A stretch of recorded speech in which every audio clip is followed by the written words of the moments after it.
'Tis the old ship of Zion. 'Tis the old ship of Zion. Get on board. Get on board. I was lost in sin and sorrow on an island life's dark sea. When I saw far in the distance there a ship it seemed to be, then I saw the captain beckon, and he called out loud and free, I have come, my child, to save you. Step on board and follow me. There's no danger in the water. There's no danger in the water.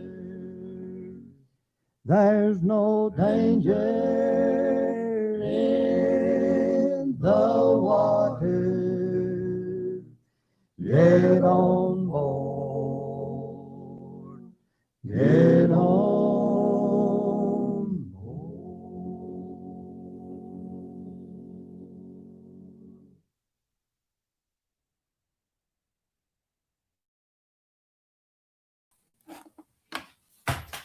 All right. Good evening, everybody. Jeff Arrington here from Scott County VA Gun Owners, coming to you again live in Scott County, Virginia, broadcasting to you from the community of Hiltons in Scott County, Virginia.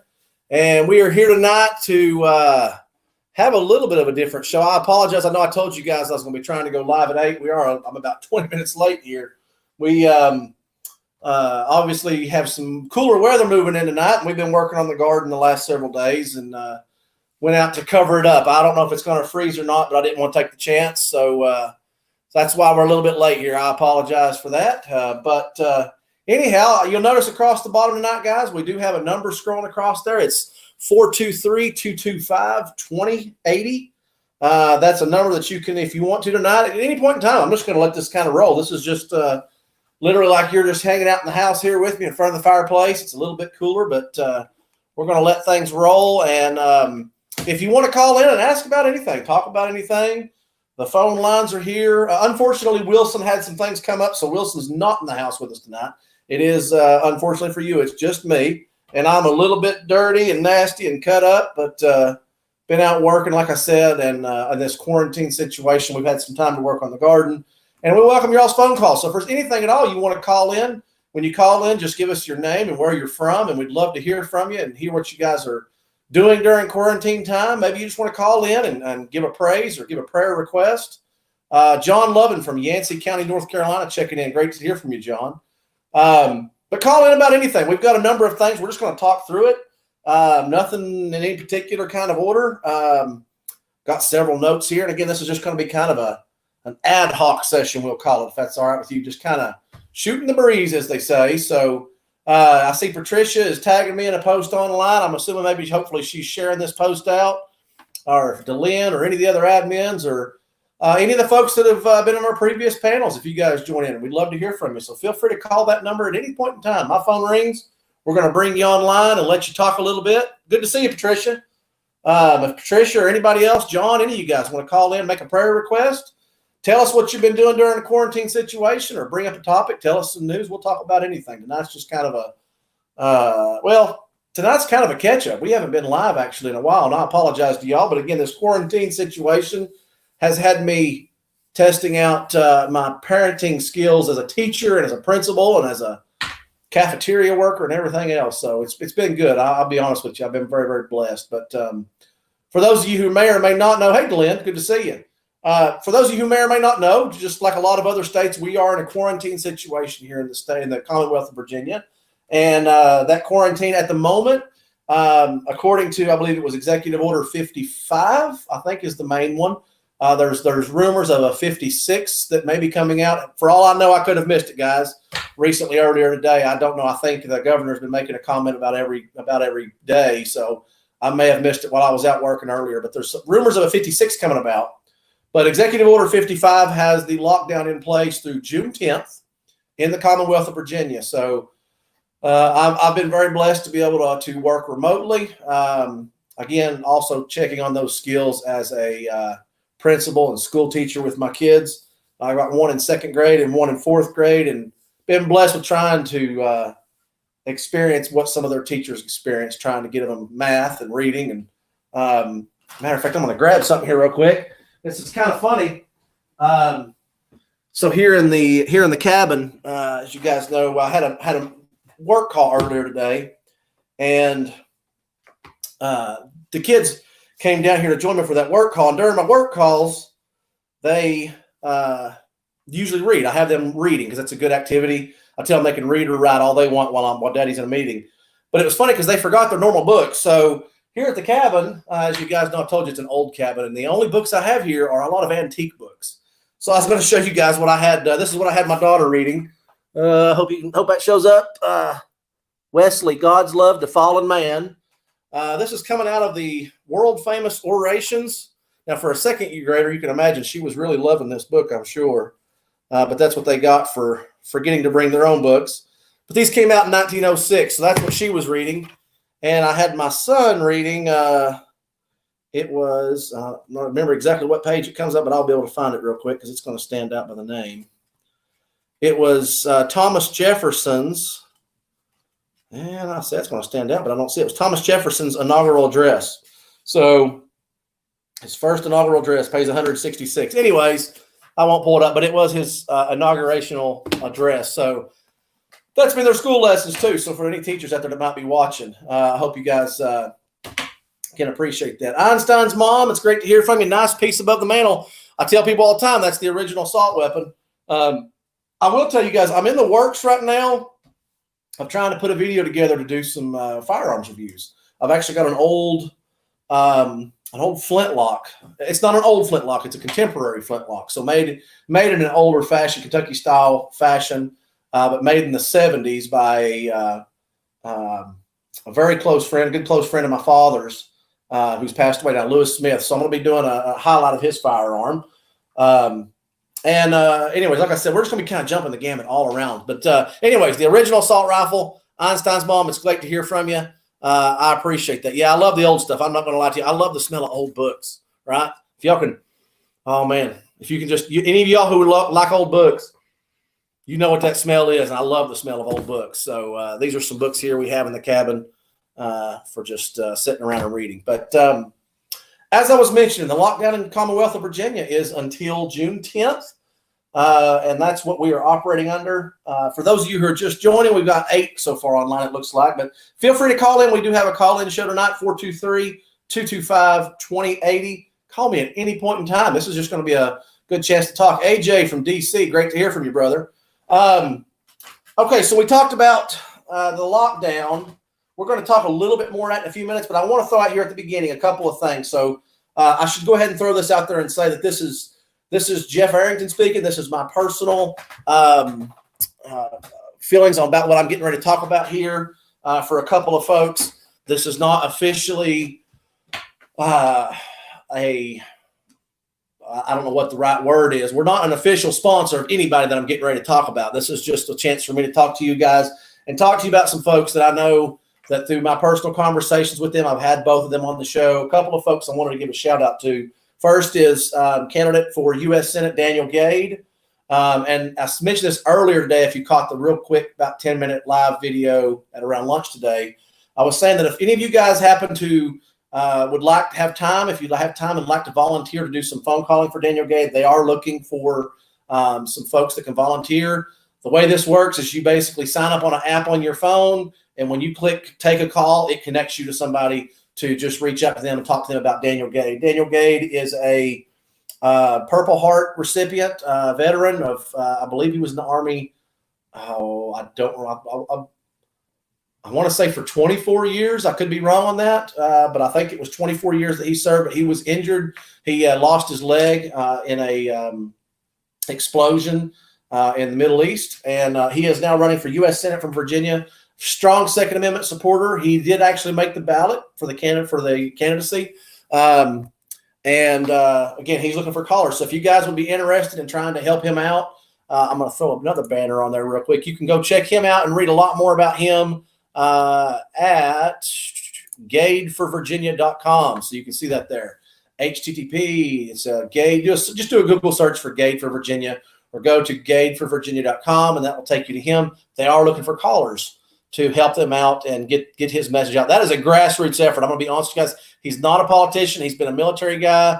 He's served in some governmental roles appointed by as far back as the Bush administration and come through the Obama administration, as well as some roles under the Trump administration. I don't think he was ever confirmed through Congress or whoever it was that was to confirm him. But anyways, good guy. I like him. So if you're interested and want to know more about that, please let me know. And Senator Amanda Chase, just throwing out one more here for you. We had her on the show. She's also a strong Second Amendment supporter, a good Christian individual. You can check out her. You can read more and email her at district11@senate.virginia.gov. She's also on Facebook, Twitter, and Instagram, as is Daniel Gade. I don't have their links up right now, but wanted to throw it out there. If you're interested, feel free to email us and let us know. You can email us at scottcountyvagunowners@gmail.com. A lot of contact information I'm throwing out here. Sorry for that, but you can email us there if you want to. If you don't want to call in, or if you don't want to post a comment, if you have some time to help out Daniel, please let us know. We'll get you in contact with the right people. So with that, without any further ado, let's jump into a few agenda items I wanted to talk through. Again, guys, as we go through these agenda items, feel free to call in anytime. I'm not waiting for any particular time at the end of the show. We're just going to let this roll. If you have any comments, questions, you want to tell us what you're doing during the quarantine, what's happening with the quarantine, you want to bring up some news you heard, I'll be the first to just say, don't be offended if I say that, hey, that's just a theory, or that may be conspiracy theory or whatever else. It's just us talking. This is just a friendly time to get a chat. And if we've all been in quarantine, we probably haven't had a chance to talk to a lot of people. So chance to call in. Feel free to call in. We'd love to hear from you. If anybody has any issues calling that number, please post a comment, let me know. But we did test it, so it should work. Okay, so some big news. Yesterday, it was interesting. I believe it may have actually been Tuesday, I think, that the announcement from Bernie came out. So if you're not aware, Bernie has announced that he will not be he's dropping his candidacy for trying to run for the president. So your lead contenders now are Uncle Joe Biden, as they want to call him Uncle Joe. I call him Crazy Joe.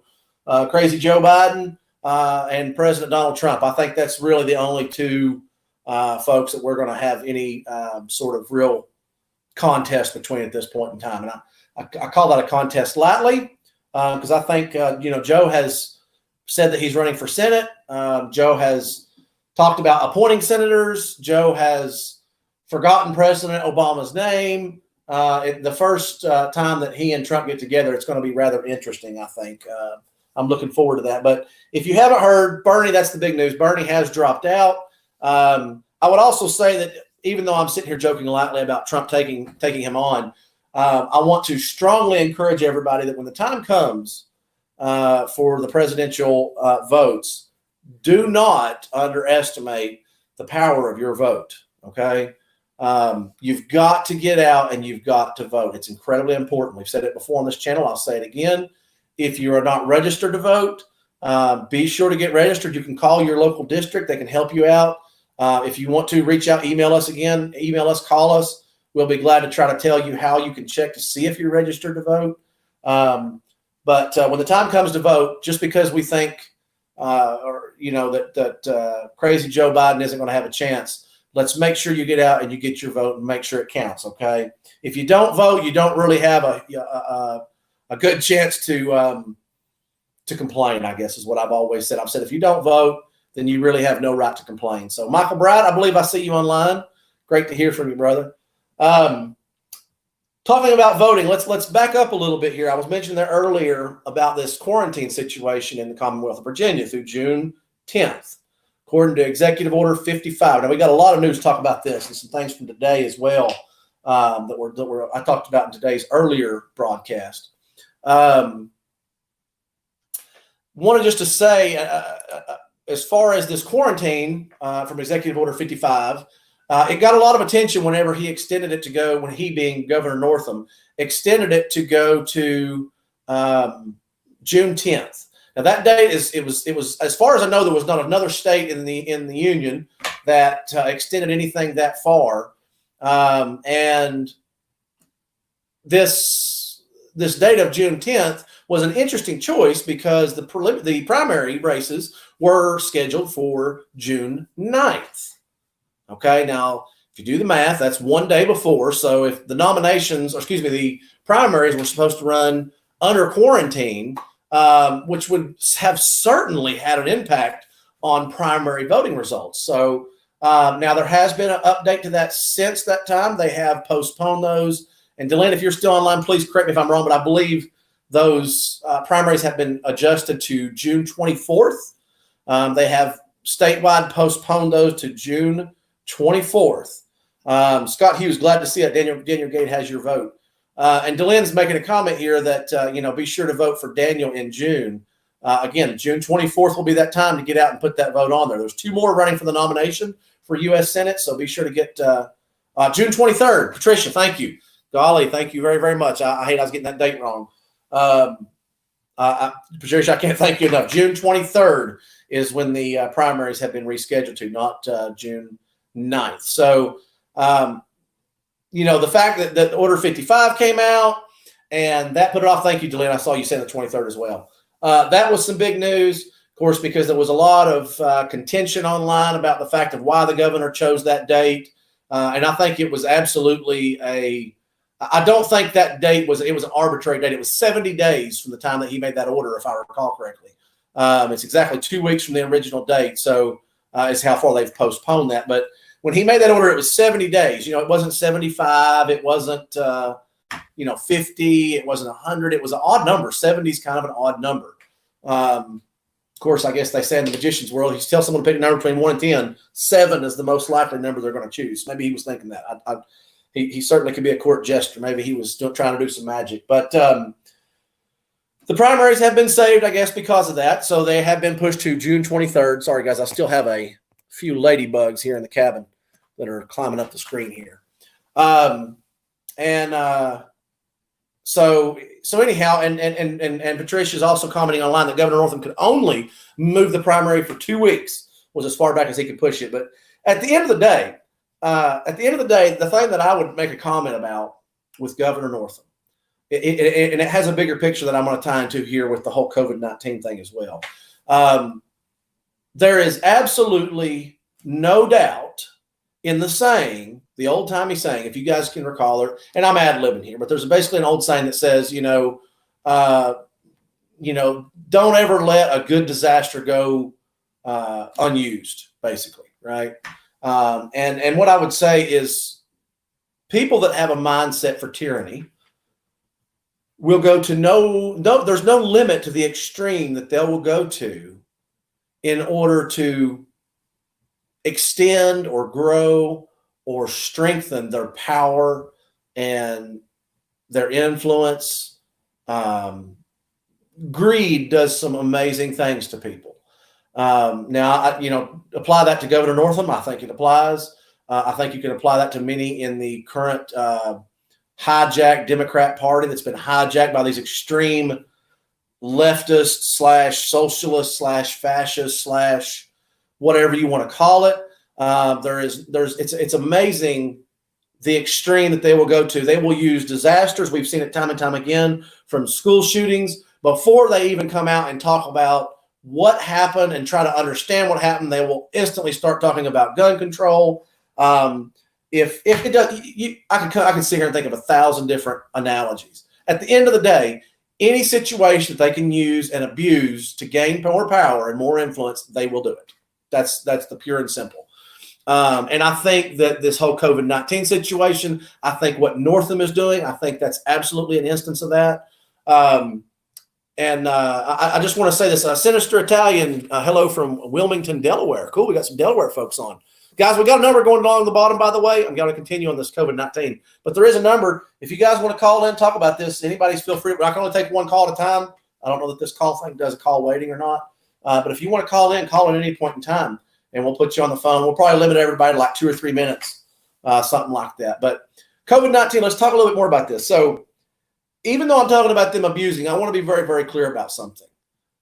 You know, we've got this supposed, it's being called an outbreak. It's being called a pandemic. Now, I mean, my background is not in medical field. My background is in mathematics and computer science. Okay. I was a math major and a computer science major. Always loved math. My kids hate the fact that I love math because their school assignments probably take them to levels that they don't want to go to at their age. But that's okay.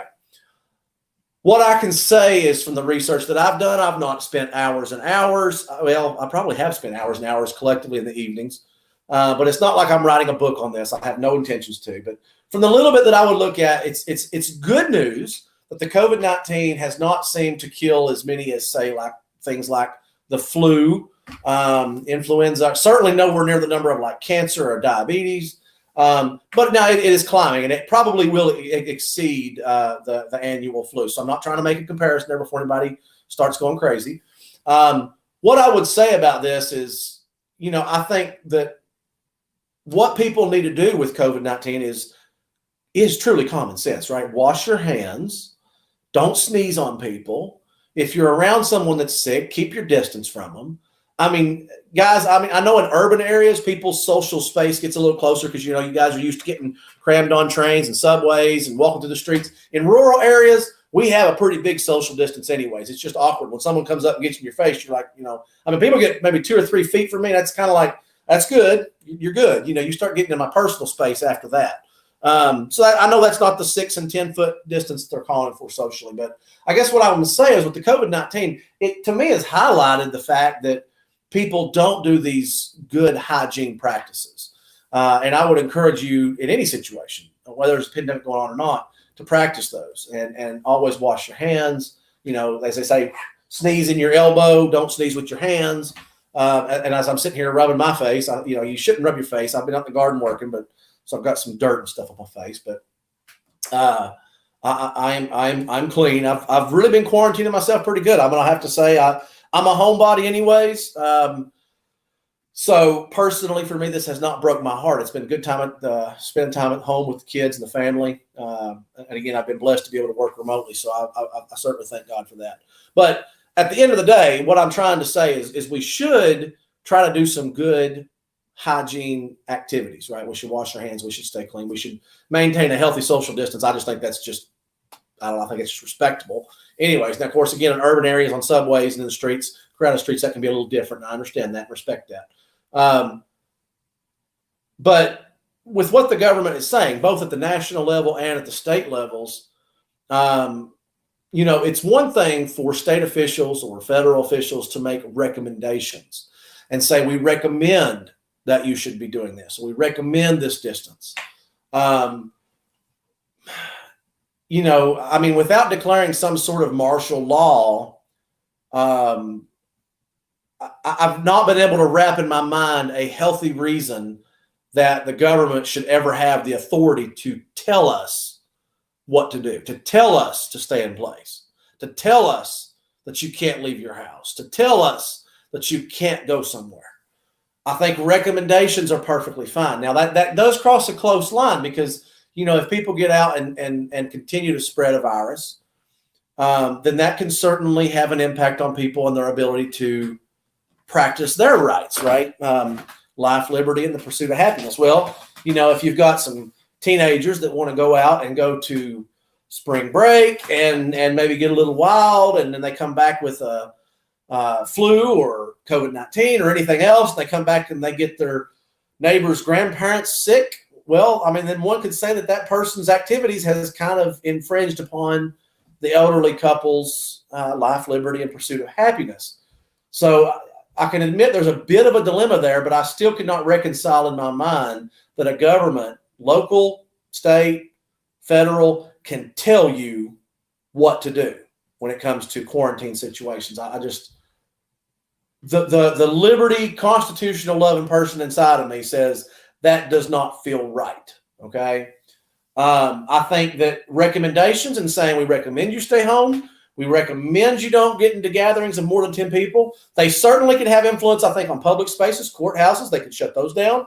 I can't think of a legitimate reason why they wouldn't be able to do that. I mean, of course, granting like for speeding tickets, they can't all of a sudden just give you a late fee because you didn't pay your court tickets. I mean, if the courts are closed, it should be postponed.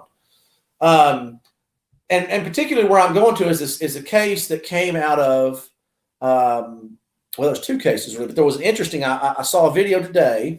I don't know if I can share my screen. Let's try something here real quick. I hope this works out. I'm not going to be able to see me or my comments for you guys for a minute. Yeah, I believe it's an overreach. I hear you. Scott Hughes is also on as a nurse. I have no option to use social distancing. Yeah, and Scott Hughes, that's before I even go over to the screen, hang on a minute. I want to nope. Add me back. I want to make a point because Scott, you're exactly right. To all of our emergency personnel, to all of our nurses, our doctors, guys, God bless you, and you're exactly right. You can't practice social distancing, and so I just want to Scott, and I should have said this already. So Scott, I'm so glad you posted because man, I'm glad you brought this up. Regardless of everything we're talking about here, we should all, in our prayers, when we get down on our hands and our knees and we thank God for everything we need to thank God for the nurses, the doctors, all of our public servants that truly, truly are in danger's way. They have to go in every day. My wife's one of those folks. I know we've got some administrators that are in that field. Delanne, I hope you don't mind me calling you out. I know you work in the medical field. There are others. Senator Todd Pillion has worked. He has a medical practice. These folks, they don't have the option. They're still having to go in and take care of people, and they don't have that option for social distancing, right? So again, we should all say our blessings, say our prayers, and really understand the blessings that we have for nurses and medical folks.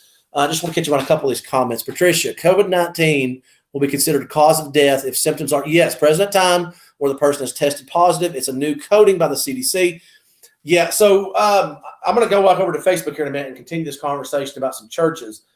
But Patricia, that was actually something I was going to bring up later, but it's a good time to go ahead and talk about that. Let's talk about that. There has been a declaration, whatever it's called, declaration, announcement, whatever, from the CDC. Or it says coding. It's a coding by the CDC. If anybody passes away and they had symptoms or had tested positive, and again, this is just symptoms. If symptoms are present at the time of death, or if the person has tested positive for COVID-19 at some point in the past, they may be over it now. It could have been 5 weeks ago. They may be over it now, right? If they pass away, they are supposed to put down COVID-19 as the cause of death. That is a fact. It did come out. I probably don't have a screenshot of that. Guys, you can Google that one. Feel free to look that one up. That has been fact checked. I would not be saying it that bluntly here if that had not been fact checked. So it is definitely an interesting fact that this particular instance is going to have more mathematical statistical information than probably any other pandemic, illness, sickness, or anything ever in the history of the world. And it's just common sense. You think about the way they're tracking this. I mean, they're going to be able to do analysis of, toilet paper sales to the number of COVID-19 cases and mask recycling or the medical masks and the percentage of that used versus plastic gloves and plastic gloves versus recycled plastic gloves. And I mean, the analysis and the analytics that are going to come out of this will be second to none, okay? Point blank, period. I know we have terrific statistics around many other medical instances, cancer, diabetes, heart disease. We could go on and on and on. We capture a lot of what those deaths come from, But the way that this pandemic's being tracked, I think, is going to be very different. And it's interesting that they're kind of giving a bias to these statistics based upon that new coding by the CDC. I find that a little interesting. So, Patricia, thank you for bringing it up. It's a great point. Let's see here. Let's get down here to some others. This is from Sinister Italian. I see agreed. If individuals are willing to take the risk of exposure, it is their responsibility to keep themselves safe and not harm others. Governments are overstepping when going beyond recommendations. I agree with that. And that's the way I personally feel about it. Guys, I feel like for me, it's like, I mean, I'm going to be honest with you guys. Let's talk about another law, buckling up, right? Most states now have a law that says it is a primary offense. If you are seen without a seatbelt, they can pull you over. A good friend of mine who has passed away, Edsel Hilton, was a World War II veteran. He and I talked about this extensively before he passed away. And he saw that as this is my personal opinion. You can disagree with it. That's perfectly fine. My personal opinion is that should be your choice. I understand that if you get in a car accident and you die, that has a financial impact on the members of your family, which can have a communal impact, which typically is how laws are enforced. If things have a communal impact, they usually are controlled. But, one could then argue, well, if you're obese, that can have a medical expense impact on your family, which could have a communal impact on your community. You're not as productive to your community. What path does that send us down when the government starts nitpicking these things? I mean, for me to not wear my seatbelt, and don't get me wrong, by the way, I try to buckle up. My wife gives me a hard time about this all the time because there are little trips between here and there where sometimes I may not, between the farmhouse and the house. We're like half a mile away. I'm not the best at always practicing. I'll be completely honest with you guys. I fail at that more than I should. But I think, honestly, in my mindset, part of that is because I don't like a government that tells me what I can and cannot do. Call me old school. Call me primitive-minded. Call me whatever you want. I tell you what you can call me. You can call me constitutional because that's what the Constitution doesn't talk about seatbelts. But essentially, it establishes that the government cannot control you. That's, in a nutshell, that's kind of what it does, and it delineates those points around which they can control you. And I feel like, personally, the seatbelt law is one of those that violates that. I think that's an individual choice about something that I do that takes my own personal safety. It does not, I'm not going to go out and be under some other influence of something. It's not like driving intoxicated because then all of a sudden you're much higher risk to other people on the road. And I feel like that's very much the way that COVID-19 is. I feel like if you choose, if there's a recommendation by the government, organizations, whatever, elected representatives, and they say, we recommend you stay at home. If you so choose to not do that, then you are accepting the responsibility. And I wouldn't even go as far as if you get caught with COVID-19 and you spread it to somebody else, maybe then, maybe they say, well, you shouldn't have done that. I don't know about that because there's many different ways. How can you assure how someone captured it? They could have caught it on a package from the UPS. There's any number of ways you can catch it. So it's still probably overreach. But they have no business. I see Facebook. Someone on Facebook here says overreach again. They have no business in whether or not I wear a seatbelt. And I agree. And that's the way I feel about COVID-19. I think recommendations are perfectly fine. I think it goes a whole nother level when they start telling us what to do. And it's not even so much that it's a problem right now. Let me take this down a rabbit hole just for a second. It's not so much that for COVID-19, I disagree with them completely on COVID-19, because I can understand the instance that, as particularly those that are at higher risk of death from this virus, particularly the young and the older folks,